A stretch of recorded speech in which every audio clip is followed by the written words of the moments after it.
Mirë dita të gjithëve, paqe vëllezër, motra, kudo që t'jeni, ne bëhemi prapë sot me takimin e radhës, si gjithmonë, edhe siç e dini kemi prek këtë temën e re, filluam pra të martën, edhe pse sot përfundojmë, për sa i përket pra folëm pak radhën që kalojmë fakt, për sa i përket diferencës madhe që ka midis gjakut të Jezusit dhe gjakut të Marijes, për ne vazhdojmë, ecim me gjakun e Krishtit, sa fuqi ka gjaku i Jezusit.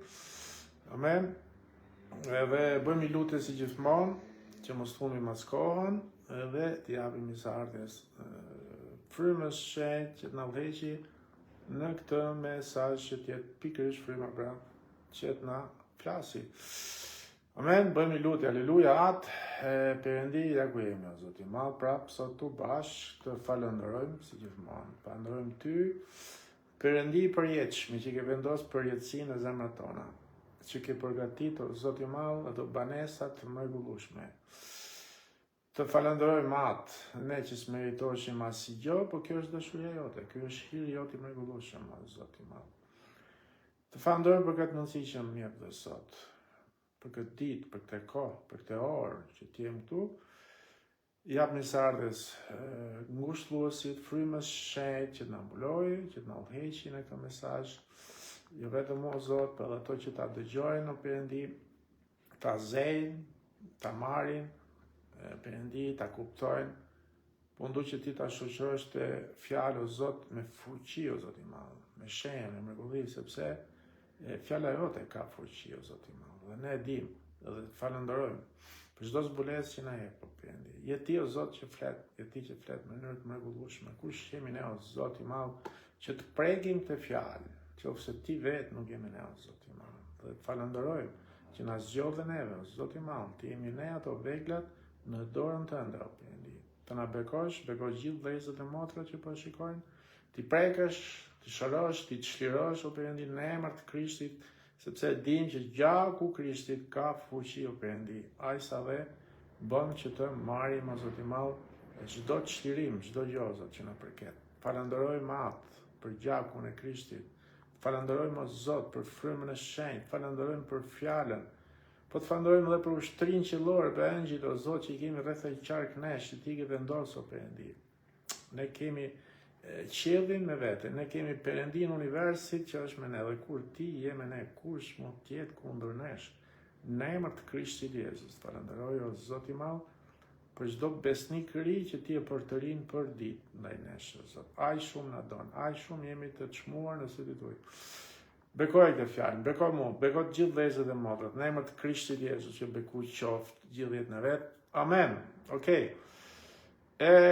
Prek pak nga pjesa fundit që lash pra në pjesën e parë, ishte pak si mu themi ndoshta për dike ishte pak si e komplikume, po thjesht t'i bëj një freskim si mu themi, dhe pastaj të fillojmë të flasim pastaj edhe për mesazhin që kemi përgatit, pra, siç folëm pra, diferencën e madhe që ishte pra midis gjakut të Marijes dhe gjakut të Krishtit, dhe pam se si Perëndia e kishte përgatit e tru, pra, e kishte përgatit në këtë faren e vet, pra, ishte në këtë faren, edhe ajo që më pëlqen është sepse vetëm proces që bën gruaja fakt është ushqimi që jep farës, aq sa të zhvillohet.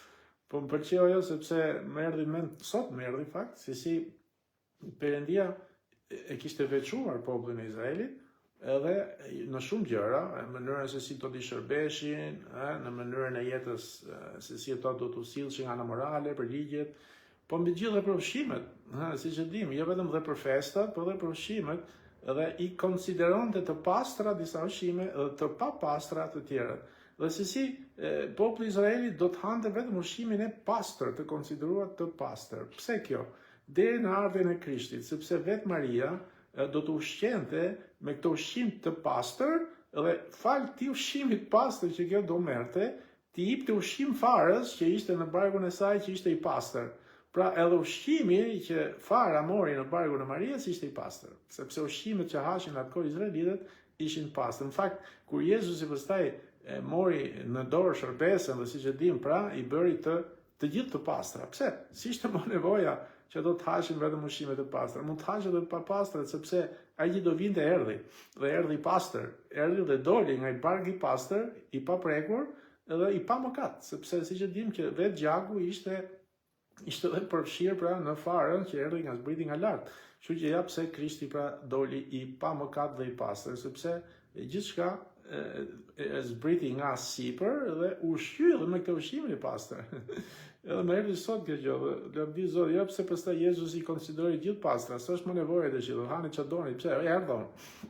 Unë që u priça erdha, tani jeni në rregull. Edhe unë do flijohem si një fli i pastër, si një fli pa met. Pra, te kryqi dhe kështu që ju gjithë pastaj do bëni të pastër, fal gjakut tim që është i pastër, sepse ju nuk jeni të pastër, por unë jam i pastër, thot Krishti. Dhe është faktikisht. Po e shpjegova këtë dhe arrita deri ke qoftë se kujtohet ke populli i Izraelit, dhe siç e dim që edhe populli i Izraelit, pra se po marr pak i pjesë nga ajo që preka dhe radhën tjetër, po marr pak atë ka fundi që ishte shumë për disa ishte e bukur, thot, disa zbulesa dhe për jap një tjetër freskim, si më themi. Pra edhe populli i Izraelit, siç e dim, doli pa pasoja pra nga Egjipti, fal kujt? Fal gjakut që u derdh pra një ditë para se të dilshin pra nga Egjipti. Dhe kur e bën këtë, siç e dim, thash dhe shpar, pra, thash dhe rradhën që kaloi, zinxhiret e faraonit, pra, që në këtë rast përfaqëson djallin faraoni, këto zinxhir satanit pra u shpërthyen dhe kështu që populli i Izraelit doli drejt tokës së premtuar. Dhe siç e dim pastaj kur arritëm ke mali i Sionit, pra në Horeb, Mojsiu ju desh të hypte mbi malin, sepse siç e lexojmë aty që asnjëri nuk mund të hypte me Mojsiun atje. Dhe mbi atë mal Perëndia, siç e dim, i dha ligjin Mojsiut, që ky pra është beslidhja ime, thot Krishti, dhe e gjen ke Eksodi 24 dhe ke Eksodi 25, që flet pikërisht pra se si Perëndia i dha ligjin Mojsiut. Dhe kur Mojsiu pastaj zbriti nga mali, ndodhi që Perëndia e urdhëroi Mojsiun që të aplikonte përsëri gjakun mbi ligjin që i kishte dhënë, por edhe mbi popullin e Izraelit, që ishin, siç thash pra, ishin gati 3 milion, sa që Shqipëria sot, dhe u vranë, si që dim, u therën aq shumë kafsh, sa që u mbushën legendat plot. Dhe gjysma tjetër e gjakut u spërkat mbi altarët, pra. Para se gjakut u spërkaste mbi tabernakullin, u spërkat më përpara mbi popullin, dhe vetëm atëherë kur çdo gjë u përmbush, Perëndia i tha pastaj Mojsiut që nuk është më nevojë që ti ngjitesh tu lart ke mua. Sepse tani ky gjak që ju aplikut, që pra lyhet ligjin, lyt popullin, lyt dhe tabernakullin, tani s'është më nevojë që ti të vish tu. Tani un fal gjakut, tani un vi un ke ju, thotë ajo. Sa e bukur është kjo. Dhe fakt, fal gjakut, fryma e shenjtë, prania e Krishtit, vetë qielli, fal gjakut Krishtit, sot vjen ai ke ne. Nuk është nevojë që ne të shkojmë në qiell. Është qielli që zbret nga ne, kur ne me besim pranojmë gjakun e Krishtit. Dhe ashtu fakt edhe populli i Izraelit, pasi morin ligjin, Mojsiu aplikoi gjakun mbi ligjin, aplikoi gjakun mbi popullin, aplikoi gjakun edhe mbi tabernakullin dhe i tha Perëndia mos hajde më këtu. Pse? Tani fal gjakut do vi unë atje, dhe kjo është e bukur, pra sepse çdo gjë u përmbush. Pra Perëndia tha Mojsiut që nuk është më nevojë të ngjitesh tu lart, sepse jam unë ai tani që do zbres tek ju. Dhe kjo vetëm fal gjakut që u spërkat, sepse ishte gjaku që e lejoi praninë e Perëndisë të zbriste në kampin ku ato ndodheshin. Aleluja. Dhe edhe sot është gjaku ai që lejon praninë e Perëndisë që të zbresë në zemrat tona ku ne e besojmë. Dhe ishte gjaku që dërgoi fuqinë e Perëndisë edhe në kampin e Izraelit. Pra, në dhjetën e vjetër, siç e dim, ishte gjaku ai që lejoi Izraeli pra që tu afronte me Perëndim. Po siç thash dhe siç thash rast tjetër, që gjaku i kafshëve nuk mund na hiqte mëkatin, nuk mund na pastronte nga mëkati, por ishte gjaku i Jezusit ai që e hoqi dhe na pastroi nga mëkati. Bibla thotë që gjaku i Jezusit u derdh 7 herë, siç edhe fola dhe rast tjetër, pra u derdh 7 herë derisa të përmbushë 7 spërkatjet e lebrozit që lexojmë ke Levitiku 14. Nga që rast tjetër se lexova ke Levitiku 14, po e lexoj tani. jemi ke Levitiku 14, marrim nga vargu 4 deri ke 7. Dhe lexojmë: prifti do të urdhërojë të merren për atë që do të pastrohet 2 zogj të gjallë dhe të pastër, dru kedri nga skarlati dhe hisopi. Prifti do të urdhërojë që të therret një nga zogjt në një enë prej argjili me ujë të rrjedhshëm. Pastaj do të marrë zogun e gjallë, druin e kedrit, skarlati dhe hisopin, do t'i zhyt me zogun e gjallë në gjakun e zogut të therrur, pra që u therr zogu parë, në ujë të rrjedhshëm. Do të spërkatet pastaj 7 herë mbi atë që duhet pastrohet nga lepra, do të shpallet të pastër dhe do të lërë të shkojë të lirë zogun e gjallë në përfusha. Aleluja. Pra, tu këtë Levitiku kemi zbulesat mrekullueshme, si thash, pra të fuqisë të gjakut, sepse të gjithë e dimë që lebra ishte simbol i mëkatit në dhjetën e vjetër, dhe se si ai që ishte lebros, për fat keq u desh të rrinte i vetmuar, i izoluar, edhe fakt sot ky mëkati bën që të rri vetmuar nga Perëndia, të rrinë izoluar pra nga Perëndia, njerëzit që të rrinë larg Perëndis, i mban larg, ja pse sa i tmerrshëm është mëkati. Edhe njerëzit nuk arrin ta kuptojnë. Shpresoj që tjetora që të zgjohen tani që i vetmi që i lan dhe i pastron nuk është veprat tona, nuk është gjaku kafshë, nuk janë ritualet fejet, është besimi në gjakun e Krishtit pra. Pra siç thash pra që lepra simbolizonte mëkatin në dhjetën e vjetër. Në qoftë se një lebros u desh të pastrohej nga lebra, okay? Urdhërimi nga ana Perëndis ishte 1. ena prej argjili, 2 zogj të gjallë, 3 drurin e kedrit, 4 skarlatin, 5 hisopin. Pra të gjithë to ishin simbol, si thash rast tjetër, i punës së kryer nga Jezusi në kryqin e Kalvarit. Pra do të merrshin zogun e parë, do ta merrte prifti, do ta therte dhe gjaku do t'u derdhte tek ena prej argjile. Pastaj do të merrte zogun tjetër të gjallë, drurin e kedrit, skarlati dhe hisopin për të zhyt brenda në gjakun e derdhur në enën e argjilës. Pra, dhe prifti pastaj do të spërkaste, ose do të aplikonte 7 herë tek lebrozi. Zogu i parë i flijuar, që do therrte pra, simbolizonte flijimin e Krishtit në kryq. Okay? Zogu i dytë i gjallë simbolizonte ringjalljen e Krishtit. Kështu që druri i kedrit, siç thash, simbolizon kryqin e drujt të Jezusit. Skarlati simbolizon vujtit e Jezusit dhe hisopi simbolizon besimin. Kështu që kryeprifti merrte të gjithë to dhe i zhyste tek gjaku i zogut parë, pra që ishte therr, dhe pastaj spërkaste lebrozin 7 herë. 7 herë, siç e dim, për të kompletuar gjakun e Jezusit, pra që u derdhi 7 herë, derdhi për ne, dhe siç fola herën e parë, Jezusi derdhi gjakun e tij derisa u kthye në gjak. Herën e dytë, kur i shkullën mjekrën, Isaia 15 vargu 2. Hera tretë, kur i vendosën kurorë me gjemba në kokë. Herën e katër, kur e rrafën pra me kamzhik, burratët e tij, që dhe për burratët e tij ne jemi të shërum. Kur i gozhduan duart në kryq, hera 5. Hera 6, kur i gozhduan këmbët në kryq. Dhe hera 7, pra ku një shtar e të shpoj me shtizën në bri. Pra 7 herë u derdh gjaku në jetën e Jezusit, dhe kjo ishte për shpëtimin perfekt pra të tonin. Bibla thotë që kur lebrozi tek libri i Levitikut ishte i pastruar nga ky gjak, zogu i dytë tani, që ishte gjallë, u lironte dhe e lejoni të flunturonte ashtu siç ishte i përlyer me gjithë gjak. Kjo është e bukur. Pra, dhe duke fluturuar ky zog me gjithë gjak, spërkaste të papastrit me gjakun që kishte pra ngelur tek fletët e tij, dhe pastaj kryeprifti merrte gjakun dhe aplikonte ose spërkaste pra me këtë gjak atë që duhet pastruar nga lepra dhe e vendoste 1. Keskaj i veshit djath, 2. Mbi gishtin e madh të dorës së djath, 3. Mbi gishtin e madh të këmbës së djath. Këtë gjem ke Levitiku 14, vargje nga 14 deri 17. Kështu që gjaku i Jezusit në fakt nuk na liroi vetëm nga mëkati, por edhe na mbron nga zeri i djallit.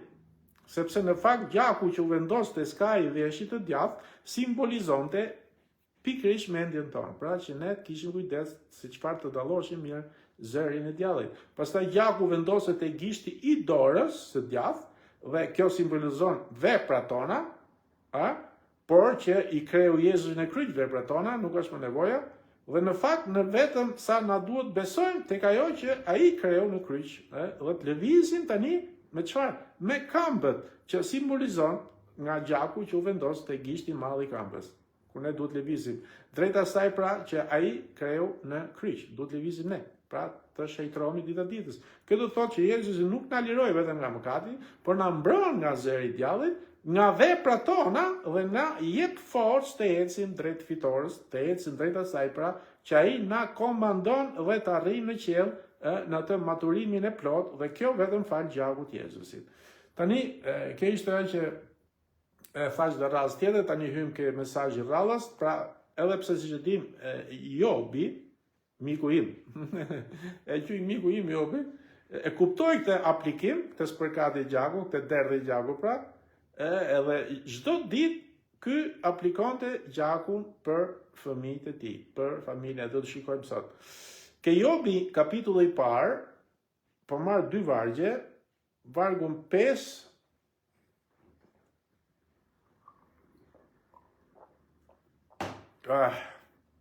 vargu 5 dhe vargu 10.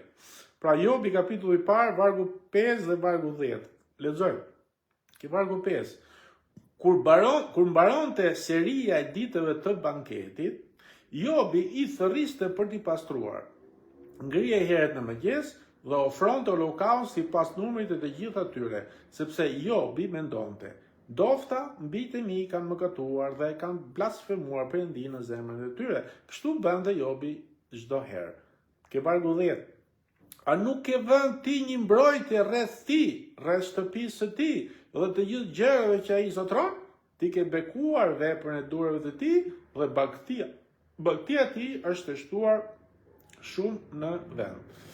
Amen. Nëse kjo ishte fjalët e djallit që i tha Perëndis. Jobi bënte gjithmonë aplikonte gjakun edhe për fëmijët e tij, dhe ky gjak mbulonte jo një herë, po 5 herë Jobi në jetën e tij. Ku e mbulonte? 1. E mbronte nga personi i tij vet, nga personi i Jobit, ky gjaku. Pra e mbronte nga personi i Jobit. 2. Mbronte familjen e tij, me nusën me gjithë. 3. Mbronte pronën e tij. 4. Mbronte veprën e durave të tij për fshirët e kafshët. 5. Gjaku pra që Jobi aplikonte për ditë mbronte dhe famën e tij. Pra edhe fama e Jobit u mbronte fal gjakut. Pra Satani e dinte shumë mirë që ishte Perëndia ai që e kishte vënë të mbrojtje rreth Jobit. Dhe kështu ai as që mund tu afronte Jobit pa lejen e Perëndisë. Dhe kjo do të thotë që djalli nuk mund të kaloj kur kufirin që Perëndia ka vendosur në jetën tonë fal gjakut Krishtit. Dhe ja pse duhet që edhe sot të aplikojmë të gjak për ditë, ashtu si Jobi e bën të për ditë. Pra gjithë ky gjak që Jezusi derdhi për ne, Bibla thotë që as edhe një pikë nuk mbeti mbi tokë. Kjo është habitshme, Kjo është habitshme, sepse është derdh gjaku mbi tokë. Kur u kthy në djers, ke kam zhiket, o ku ta dion, ose kur u tesh punë ndoshta, është derdh. Po Bibla thotë që as edhe një pikë nuk mbeti, dhe kjo do të thotë që gjaku i Jezusit u aplikua në qiell dhe mbeti në qiell, mbeti atje. Kjo vetëm fal mund të themi, pse jo, edhe engjëve ndoshta që e kanë marrë këtë gjak, e kanë bledh dhe nuk e kanë lënë pra që të bijë tokë, që të shkojë kot. Edhe te libri i Zakarias fakt lexojmë për këtë gjak që u aplikua në qiell. Gjaku Krishtit u aplikua në qiell. Amen. Pra një burim, si mu themi, si ato cyrryla që u aplikua atje, për pse? Për të na larë neve nga çdo mëkat e nga çdo paullësi. Kur Jezusi u ringjall nga vdekja, dhe gjithë e dim historinë, kur ringjall, nuk është ringjall për mu ditën e parë të javës, është ringjall ditën e fundit të javës, pra në orët e fundit të shabatit, po ditën e parë të javës ai u shfaqi gjallë, thot Bibla, pra kur u shfaqi gjallë, ditën e parë të javës, siç e dim historinë, nga pam që Maria Magdalena e pa e para. Okay? Ajo nuk ishte në gjendje as që ta njifte më Jezusin. Pse? Sepse herën e fundit që ajo kishte parë Jezusin, pra para se të diste, ishte ku Jezusi ishte shpërfytyruar nga kamzhikët, nga rrafjet, nga shkuljet, nga keq trajtimet e shumta që ai kishte marrë. Ishte deformuar totalisht pra në fytyrë. Edhe në fakt këta lexojmë ke Isaia 52 vargu 14, që lexojmë që fytyra e Jezusit ishte shpërfytyruar më shumë se çdo njeri mbi tokë. Aq shumë ishte ajt, aq shumë ishte deformuar. Ja pse Maria kujtonte për Jezusin e ringjallur, se mos ishte një kopshtar aty pra i zonës aty. Por në ato moment Jezusi tha Marias që mos ta prekte, sepse do ta aplikonte më përpara gjakun e tij në lavdi Jezusi, okay? Do ta aplikonte gjakun në qiell, do ta aplikonte gjakun pra ke tabernakulli sipër në qiell, dhe pastaj do t'u prezantonte dishepujve dhe vetëm atëherë mund ta prekshin me dorët e. Ishte pak si mu themi Jezusi i thonte Marias, i thonte gjë, deri para vdekjes bocë mas qepit me mua. Tani avashë çik, keni çik respekt tani, edhe mbani çik distancë, keni kujdes. Nuk po të bëni mos i mas qepit, sepse unë fitova mbi gjithçka, edhe trupi im është i lavdishëm, nuk është më ai që kisha më përpara. Po mbi të gjithë, unë përpara do të shkoj të aplikoj gjakun në lavdi, pastaj ku do prezantohem, atëherë mund të prekni, thot. Okej, edhe kjo ishte bukur, pra nga momenti fakt që Jezusi u ringjall, e deri ku ai u prezantua dishepujve, gjaku i tij u ngjit në qiell, u apliku pra në qiell, dhe asnjë pikë e gjakut të Jezusit nuk mbeti mbi tokë, Dhe kjo është më të vërtet e mrekullueshme. Kështu Jezusi, siç e dim, si një kryeprift i madh pra, hyri në këtë tempullin hyjnor, aplikoi gjakun e vet, ashtu si një kryeprift hynte në tempullin dhe aplikonte gjakun çdo vit këtu në tokë, por ai e aplikoi një herë për gjithmonë, por Jezusi, siç e dim, aplikoi faktikisht një herë e për gjithë përjetësinë, për gjithë ata që besojnë. Amen. Kështu që dhe ishte fakt ne kur adhurojmë Krishtin, kur japim lavde, kur e falenderojmë, është lloj sikur ne po bëjmë i flijim kafshë. Është lloj sikur për ne po aplikojmë gjakun e Krishtit prapë në jetën tonë. Kjo është mënyra se si ne aplikojmë gjakun e Krishtit për ditë. Nuk është do na duhet prapë gjak. S'ka nevojë për gjak. Ne me besim e kemi marrë gjakun e Krishtit dhe tani ne adhurojmë, i japim lavde dhe në këtë rast ne po aplikojmë gjakun për ditë. Dhe e don Zoti, sepse Jobi e bënte për ditë gjë. Kështu që ne duhet ta bëjmë për ditë, për veten tonë dhe për mbrojtje, për fëmijët dhe familjet tona. Okej? Kështu që si thash pra, pas përkatin me gjakun e Jezusit nuk ka falje mëkatës, sepse gjaku i kafshëve, si thash, nuk ka as fuqi, as na pastroj, as i gjë. Thjesht vetëm na mbronte, na mbulonte. Ama ai që na pastroj, edhe na çoi qiellë gjaku Krishtit, sepse nga vetë jemi vetë, shikon më, kafsh, ça më presës. Edhe kështu që prandaj vetëm gjaku i Jezusit vetëm ai na mbron, por edhe na pastroj, edhe na mban pastër për gjithë përjashtim. Në fakt, ke Hebrejt 9, lexojmë pak ke Hebrejt 9, vargjet nga 13 deri ke 15 lexojmë. Sepse në qoftë se gjaku i demave dhe i qapëve dhe hiri i një hiri me fjalë, jo hiri Zotit, hizjarri me fjalë. Hiri një mështjerre i spërkatur mbi të ndotur, i shejtron duke i pastruar në mish, jo në zemër, jo në frym.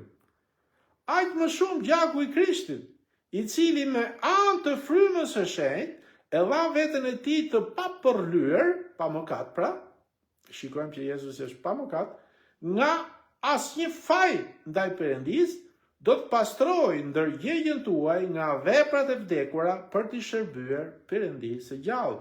Për këtë arsye, ai është ndërmjetësi beslidhjes së re që me anë të vdekjes që u bë për shpërblimin e shkeljeve të kryera gjatë beslidhjes së parë, të thirrurit të marrin premtimin e trashëgimisë së amshuar. Tu shikojmë qartë që gjaku i Jezusit na pastron nga çdo mëkat, jo vetëm na fal, jo vetëm na mbulon, por edhe na pastron. Dhe kjo do të thotë që nuk mjafton vetëm të jemi të larë nga diçka, ose të mbuluar ose të larë me gjak, por edhe të pastrohemi mirë nga ky gjak. Dhe kjo do të thotë që ai mendimi i thellë e i gabuar që ne të vazhdojmë, të mëkatojmë, duhet të shkullet nga jeta jonë dhe as ta mendojmë më që të mëkatojmë, sepse nuk ekziston. Fjala të thirrurit na bën që të, si më themi, përsjatëmi pak, sepse jo të gjithë janë të zgjedhur për lavdinë e Perëndisë, por vetëm të thirrurit janë ata që marrin këtë premtim të përjetshëm dhe trashëgimin. Dhe kjo fal vetëm gjakut të Jezusit. Amen.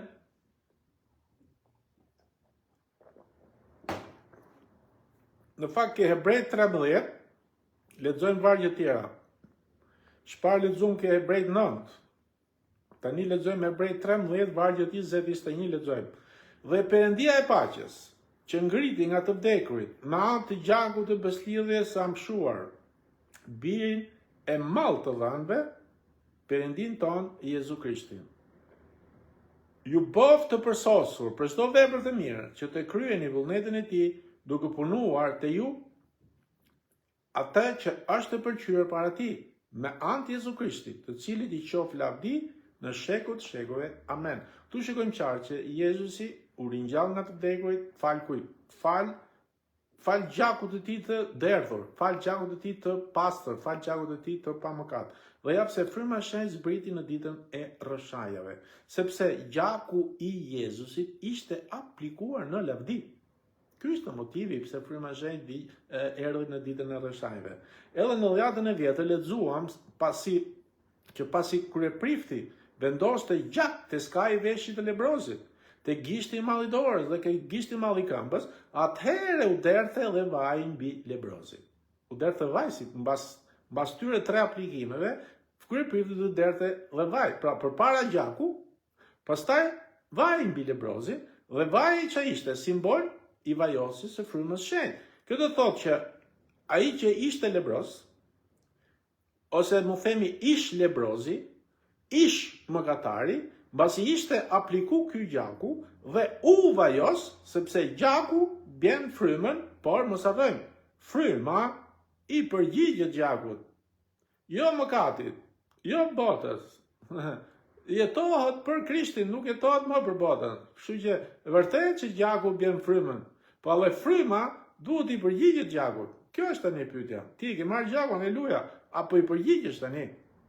Kështu që fryma shenjtë që ke ti, t'jep mundësi që t'jetosh për gjakun e Krishtit, t'jetosh për Krishtin, fakt.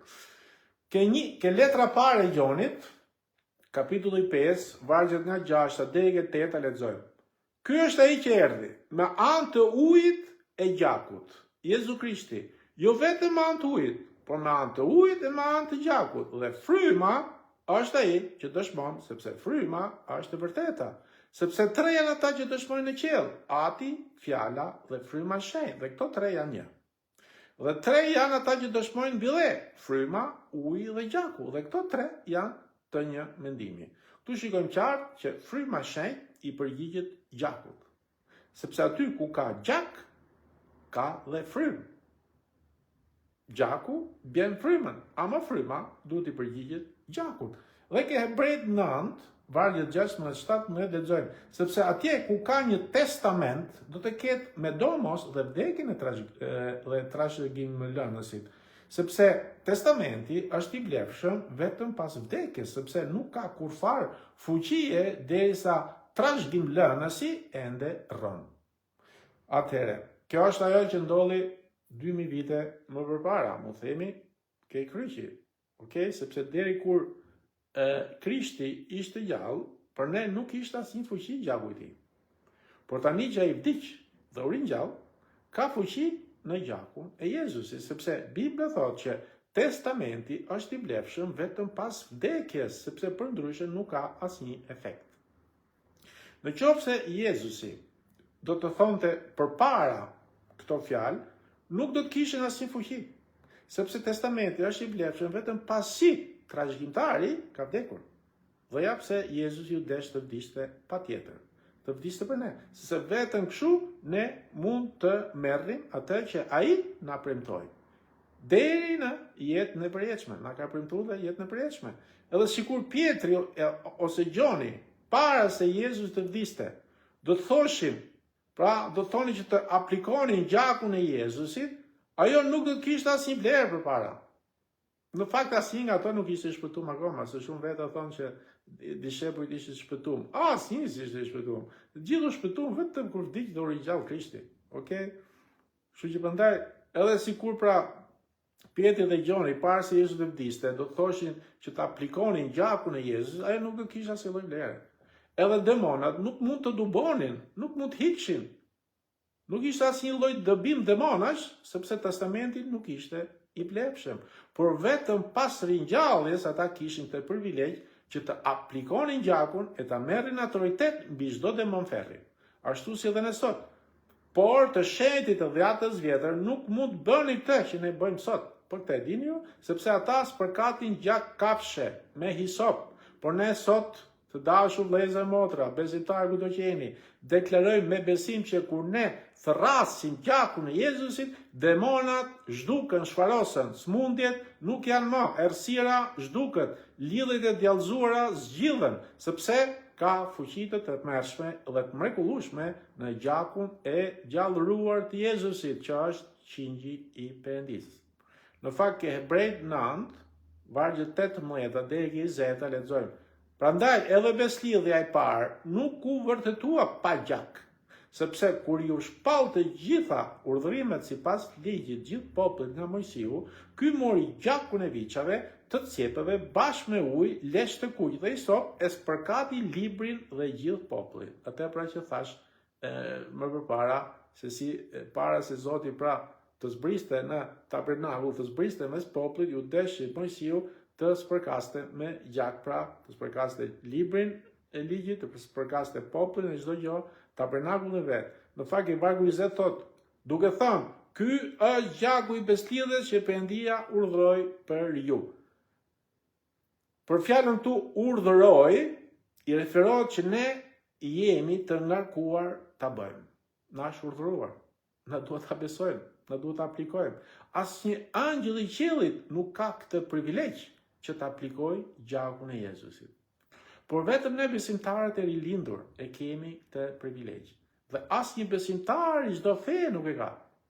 Por vetëm ne të shpengurit, ne që i përkasim Krishtit, sepse është ky gjak që na lan nga çdo mëkat e mund të na mbajë përsëri të kompletuar fal gjakut Krishtit. Ke Apokalipsi 12 nga 7 deri 11 lexojmë. Dhe u bë luftë në qiell. Mikaeli dhe engjëjt e tij luftuan kundër dragojt, dhe dragoi me engjëjt e tij luftuan, por nuk fituan, e nuk u gjet më për ta vend në qiell. Kështu dragoi i madh, gjarpri i lashtë, që është quajtur djalli dhe Satan, që mashtron gjithë dheun, u holl mbi tokë, mbi të u hollën edhe engjëjt e tij.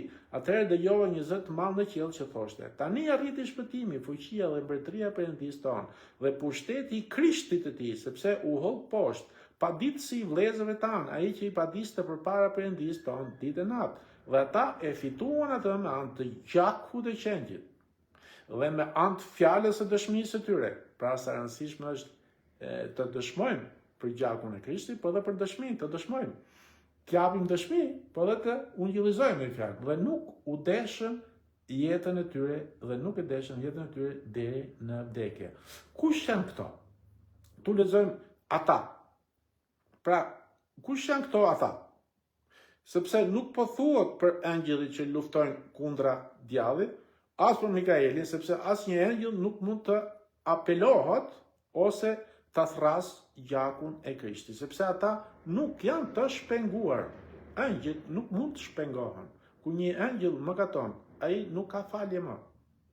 Merr humbje të përjetshme, sepse gjaku i Krishtit është dert për ne dhe jo për engjëll. Dhe ne, kur mëkatojmë, fal gjakut të Krishtit, kemi mundësi të falemi, të shpengohemi, si çfarë privilegji kemi. Kështu që ne e thrasim gjakun e Krishtit, ata jo, sepse ata nuk janë të shpenguar, por jemi ne besimtarët e rilindur që jemi të shpenguar, e që kemi të drejtën e privilegj të apelojmë gjakun e Krishtit, të apelojmë i fal gjakun e Krishtit. Ja pse këtu lexojmë armatën e engjëve, por pranë tyre të shenjtit ose kisha e gjallë e Perëndisë jemi ne, që thret gjakun e qingjit të Perëndisë. Mikaeli dhe engjëjt e tij luftonin, por është kisha ajo që thret gjakun e Jezusit. Okay? Dhe sa herë që ne sot thrasim gjakun e Jezusit, angjëllit marrin fuqi për të luftuar e na vinë në ndihmë neve. Sa herë ne thrasim gjakun e Jezusit, ata luftojnë për ne. Sa herë ne lutemi, ulmi ngjujnë lutje, ke dhomsa jon, ne lutemi, ata luftojnë. Ne aplikojmë gjakun, ata luftojnë. Ne thrasim gjakun, ata luftojnë për ne. E lavdia shkoj Perëndis. Amen. Dhe ke se po mundohem tani me i bë këto mesazhe nga po pap që 40 minutë që prapë kap. Nëse gjysore 40 minuta në rregull. Po lexoj dhe i varg të fundit, ke Psalmi i 103, Psalmi i 103, vargjet nga 20 deri 22 lexojmë. Bekoni Zotin, ju angjëjt e tij të përshtetshëm dhe të fortë, që bëni atë që thot ai, duke ju bindur zërit e fjalës së tij. Bekoni Zotin, ju tërë ushtrit e tij, ju tërë ministrat e tij, që zbatoni vullnetin e tij. Bekoni Zotin, ju të gjithë veprat e tij, në të tëra vendet e sundimit e tij. Shpirti im beko Zotin. Bibla thot pra që Jezusi pastroi qiellin me gjakun e tij për ne. Jo për qiellin vetë, okay? Pra aplikoj gjakun për ne. Sepse kur ai e dërgoi gjakun e tij në shejtore lart, pra hapi një ull derisa të shejtit që jemi ne të hyjmë kur të vi ajo ditë e lavdishme që do na marrë gjithë dhe do na çojnë lavdit. Edhe sot akoma ne kemi këtë privilegj. Qofse ti akoma nuk e njeh Krishtin, ke këtë privilegj akoma. Zoti është i gatshëm. Okay? Koha e hirit është akoma këtu, është pranishëm. Dera e hirit është e hapur për secilin nga ato që kërkon, që të ketë privilegj, që të marrë pjesë, okay? Që të jetë pjesë e kësaj familje të mrekullueshme, që të ketë një mburoj, një pastrim, një jetë përjetshme. Zoti është i hapur edhe për ty sot. Qofse akoma si ke pranuar, për shkak ky është momenti që të kthehesh me Krishtin. Pra edhe sot kemi këtë privilegj sepse shtegu është akoma i hapur. Dhe kështu mund të hyjmë lirshëm në shejtorën fal virtytit të gjakut të qingjit të Perëndis që është Jezu Krishti Zoti jon. Prandaj akoma sot ama mos harroni që kjo derë shumë shpejt, dhe po shikojmë që bota sapo vjen, po errësohet më shumë, gjërat po vështirësohen. Kjo kohë do vi. Jezusi po vjen. Da marri kishën e tij. Da marri pra nusën e vet. Do ta çojnë lavdi. Po mos harroni që ju që akoma nuk e njihni, Bibla thotë që ka një zemrim të Perëndis, që është një gjykim i rrept, aq i tmerrshëm, sa që do ishte më mirë që mos kishim lind fare. Prandaj, pse doni të kaloni në atë gjykim, në atë errësirë të përjetshme, në atë tmerr, kur vetë Krishti e mori mbi vete gjykimin tonë. Kështu që ai nuk është më nevoja që Perëndia të ndëshkoj prap ne, e ndëshkoj birin e vet, por në qoftë se ti e pranon atë, ai gjykim që do vinte mbi ty, ka shkuar mbi Krishtin, mjafton një akt besimi. Me i besim ti i thu, po, unë besoj që unë meritosha gjykimin dhe jo Krishti. Dhe e di dhe besoj që ai vdiq për mua. I pafajshmi vdiq për një fajtor. Okay? I pa mëkati vdiq për mëkatarin. Duhet të pranojmë. Duhet të pranojmë, sepse gjykimi është shumë i tmerrshëm. Jo më kot libri Apokalipsit flet që është një gjykim, pra është që është zemrimi i Perëndis që do vi mbi ata që nuk i bindën Zotit, mbi ata që nuk do t'ja dinë për Zotin. Dhe gjaku i Krishtit pra na dha këtë mundësi, jo gjaku Marijes, jo gjaku i kafshëve, jo gjaku i rrethprerjes, që ishin vetëm hija si kafshët dhe rrethprerja ishin hija e atij që do vinte, por origjinali, ai që do na jepte më të vërtet jetë, ishte gjaku Krishtit. Dhe në fakt, herë që Krishti u therr dhe derdhë gjakun e vet te kryqi i Kalvarit, ne s'është më nevoja të aplikojmë gjak kafshës, pra të therrim kafshë ose të rrethpritemi, të bëhemi sunet, si themi ne. Pra nuk është nevoja. Pse? E bëri ai i herë për gjithmonë për ne. Sepse gjithçka ishte nën ligj, ishte dhënë nga ligji, që ishte vetëm hija e atij që do vinte, por trupi ishte i Krishtit, që erdhi dhe vdiq për ne. Prandaj, presoj tani, sepse akoma, unë kam dhe akoma shumë shok, jo janë të fejave tjera, jo musliman, unë kam qenë dhe vetë musliman, hajde mo musliman unë s'kam qenë asë i gjënë, po vi nga feja muslimane, mo. Edhe akoma janë ngulit, akoma, po të flasësh me ato, mjafton që mos bo shtet, kesh dhe më të pastër, është ora që ti flasim, sepse ato nuk po kuptojnë, që gjithë shka që ata thonë, është do të thotë, ato po thonë që ne ja dalim nga vetja. Ne ja dalim me sforcat tona. Ne s'kemi nevojë për një shpëtimtar. Kur bota thot, kur Perëndia thot që ai shumë e deshi botën, sa dha shpëtimtari. Bota thot jo, pse? Djalli po bën kërdin. Po është ora që ne të filtrohemi edhe ne, të vazhdojmë, ti flasim dhe ti dëshmojmë. Unë fakt edhe i fola, edhe i dëshmova, atë që më bëri Jezusi. Edhe filloi të udhrilli çik. Ja, fillojnë këto hapat e para. Po është ora që të zgjohen, sepse gjykimi është i tmerrshëm, ata nuk arrin të kuptojmë, si dikur ne nuk arrishim ta kuptoshim, por ky është momenti tani, pra që ne të bëjmë diçka më shumë. Ndoshta edhe ne për të dashurit tanë, të lutemi pa pushim, agjerime, sot për shembull që nëse nuk po flas, po është një periudhë agjerimi për grupin tonë. Dhe po agjerojmë, edhe lavdi Perëndis, se nuk është mirë ta thuj, siç e dim, por nëse unë këtu po dëshmoj diçka, po se si dhe agjerimi, lutjet, ngulmimet, gjërat, gjithçka, do të jenë pra pjesë e jetës të një krishtieri, që pastaj vjen momenti që Zoti këto lutje nuk shkojnë bosh. Këto lutje do t'i përmbushi. Çdo lutje që ti ke ngrit para fronit Perëndis në emër të Krishtit, ti do marrësh përgjigje. Amen. Dhe kjo është që na mrekullon. E din Zoti kur përgjigjet. Dimi gjë që do ta marrim, po mjafton ta bëjmë me besim plot. Edhe gjithçka që na dha këtë hyrje është gjaku i fuqishëm i Krishtit dhe jo i Marisë, sepse siç fola rast tjetër, gjaku i Marisë nuk ka të bëjë fare me gjakun e Krishtit. Maria s'ka të bëjë fare me Perëndin ose me Krishtin nga kjo pikpamje siç e shikojnë fetarët. Maria është thjesht një mjet, një vegël që Perëndia u desh të bonte vetëmisht dhe procesi ishte kjo, që të vinte me anë një pargu të birgjë. Ashtu kishte profetizuar dhe ashtu erdhi. Por siç thash, e vetmja funksion që bëri Maria, ishte vetëm ushqimi që i dha kësaj farës. Dhe ushqimi, siç e dim në atë kohë, ishte akoma i pastër, sepse nuk i lejoshin atyre që të hashin ushqimet pa pastra. Do të hashin ushqimet pastra, por i herë që lindi Krishti, pastaj ushqimet nuk ishin më vlerë, si hashet pastra apo pa pastra. Pse? Ai i pastri që doli, i kulluar nga gjithë anët, pastroi gjithçka tash. Okej, edhe ushqimet, pra bëri çdo gjë perfekte, kështu që prandaj nuk ka si lloj gjoje në fuqinë e emrit Marias apo në gjakun e Marias. Fuqia e emrit Krishtit dhe fuqia e gjakut të Krishtit që zbriti nga qielli. Atë trup që Perëndia pra e kishte përgatitur në qiell, me anë të farës, erdhi dhe në procesin njerëzor erdhi dhe u desh të vinte kështu, sepse ishte vetëm në mënyrë që jo vetëm që ai na shpengonte, na shpëtonte, po mbi të gjithë ne të marrim shembull nga Krishti tani. Prandaj ai u bë njeri.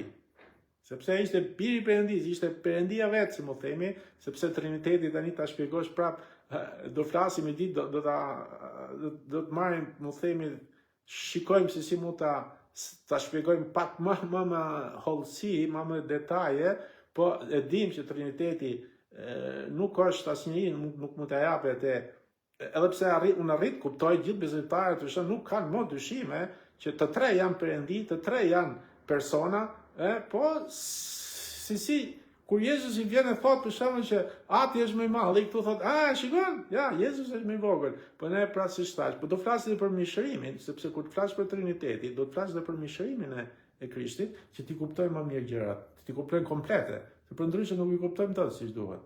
Prandaj duhen të dyja. Ka për Trinitetin dhe për mishërimin do kuptojmë. Kur Jezusi thot që ati im, pse thot ati im, ose unë jam më i vogël? E thot nga ana njerëzore, po nga ana hyjnore që thot, unë ati jemi një. Po është shikë pa kuptueshme kjo anë. Po do një ditë do ndaj Zoti, do t'i hyjmë më thellë dhe do t'i shpjegojmë këto gjëra që të kuptojmë para që e rëndësishme është që Perëndia erdhi u bë njeri, erdhi nga qielli. Okej, ti lejmë në anë, sepse mentaliteti njerëzor, mendja njerëzore, të çon një dyke njerëzit, një dyke illujt, një dyke ritualet, një dyke festat, një dyke bëjmë te, bëjmë atë, një dyke mjafton të jesh i pastër, mjafton të jesh i mirë dhe Perëndia të don. 1-2 fjalë të largon nga besimi i vërtet. Prandaj ky është mentaliteti njerëzor. Okej, po mendja e frymës është ajo që nevojit. Ne pra kemi nevojë për mendjen e frymës, jo për mendjen e mishit. Atë që i lexojmë te Romakët 8, kemi dy mendje thotë te Romakët 8. Mendja e mishit dhe mendja e frymës. Ja pse kur jemi frymor, hecim me mendjen e frymës. Kur s'kemi që jemi frymor, hecim me mendjen e mishit. Dhe mendja e mishit çon shkatrim, ama mendja e frymës të çon në ndërtim.